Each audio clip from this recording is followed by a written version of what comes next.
You know, I've been thinking, that's sometimes dangerous.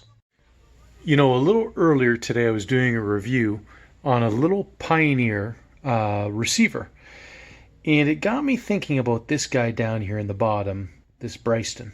So you may recall, maybe about 2 months ago, I did a quick review on a comparison between the Bryston 4B and the Bryston 3B.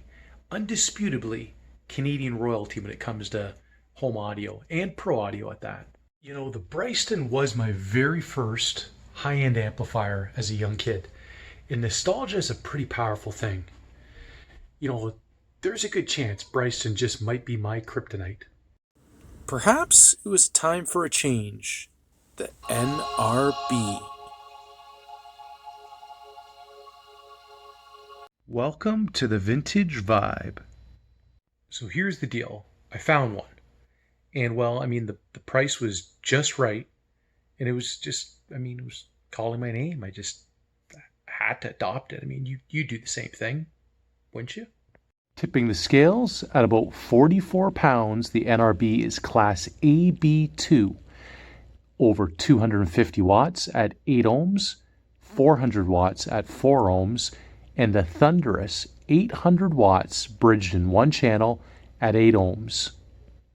Now, I don't know about you, but that sounds a heck of a lot more fun than the 45 watt per channel Pioneer A6.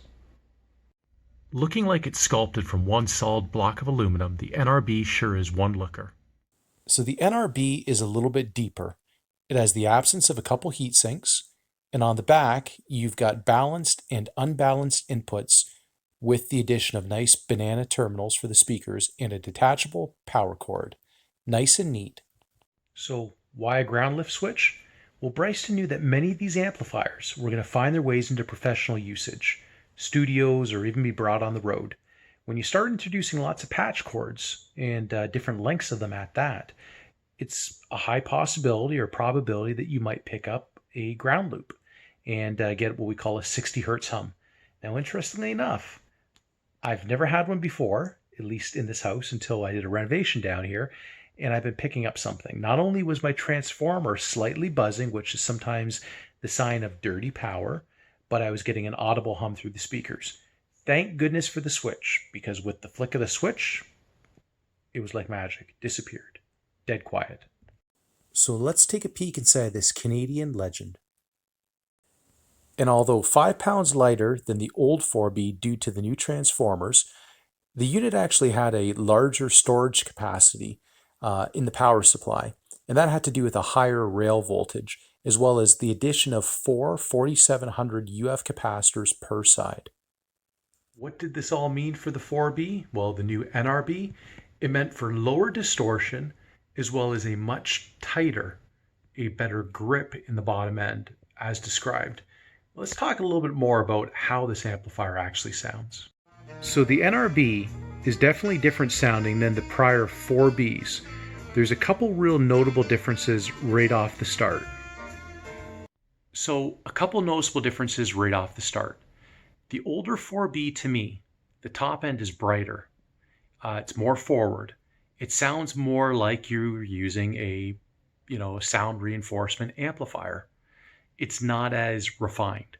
The NRB is certainly more refined. The top end is not as bright. It is deeper. It is more detailed. And all in all, it's much more pleasant to listen to.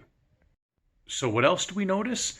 The NRB has a more realistic, a more natural bottom end in terms of bass.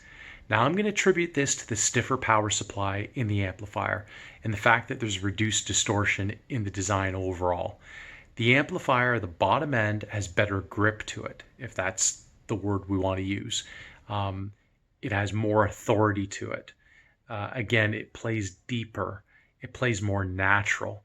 And that's really important because, again, you want to be able to enjoy the music. You don't want to have to necessarily have to crank it to rock it out. It should sound equally as good at low volume as it does when you turn it up. So am I completely sold on the NRB? Well, not yet. Let me tell you why. There's still something missing. I'm not quite 100% sure yet what it is, but it may be the fact that the preamplifier that I'm using right now is not, really allowing it to perform at its top of its game. It is a homebrew preamplifier. I can't tell you too much about it. It was gifted to me, but I've got a Bryston 1B coming, and the 1B is the very first preamplifier they made. Many Bryston engineers tell you it's the best that they've made. It was overbuilt. It has an exceptional phono stage in it, and this one's been recapped with all Nichicon fine gold capacitors, so it should be up for the test. Once we get that hooked up, we're gonna run it through its paces again, and we're gonna listen to it connected with the proper Bryston preamplifier and make some additional observations. That's one of these things about the vintage audio game. You're looking for something specific, and in the meantime, until you find it, you keep on playing and tweaking until you find that perfect audio nirvana. So what can you expect to pay for an NRB? Well, if you can find one at 850 to 900 Canadian, you're doing quite well. Typically, you're going to invest over $1,000, probably closer to $1,250 on the market today in 2020. So, is the yay? Is the nay? Well, even despite the fact that I don't have it hooked up yet to the Bryston preamp, and I haven't kind of eliminated that ground loop problem, I mean, we've temporarily lifted it with the switch. I'm still going to rate this as a yes, as a yay for your vintage audio collection. It is getting up there. They are getting a little long in the tooth. They're just over 20 years old now.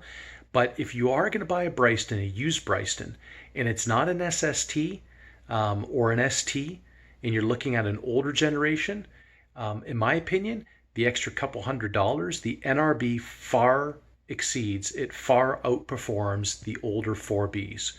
That's where I would start.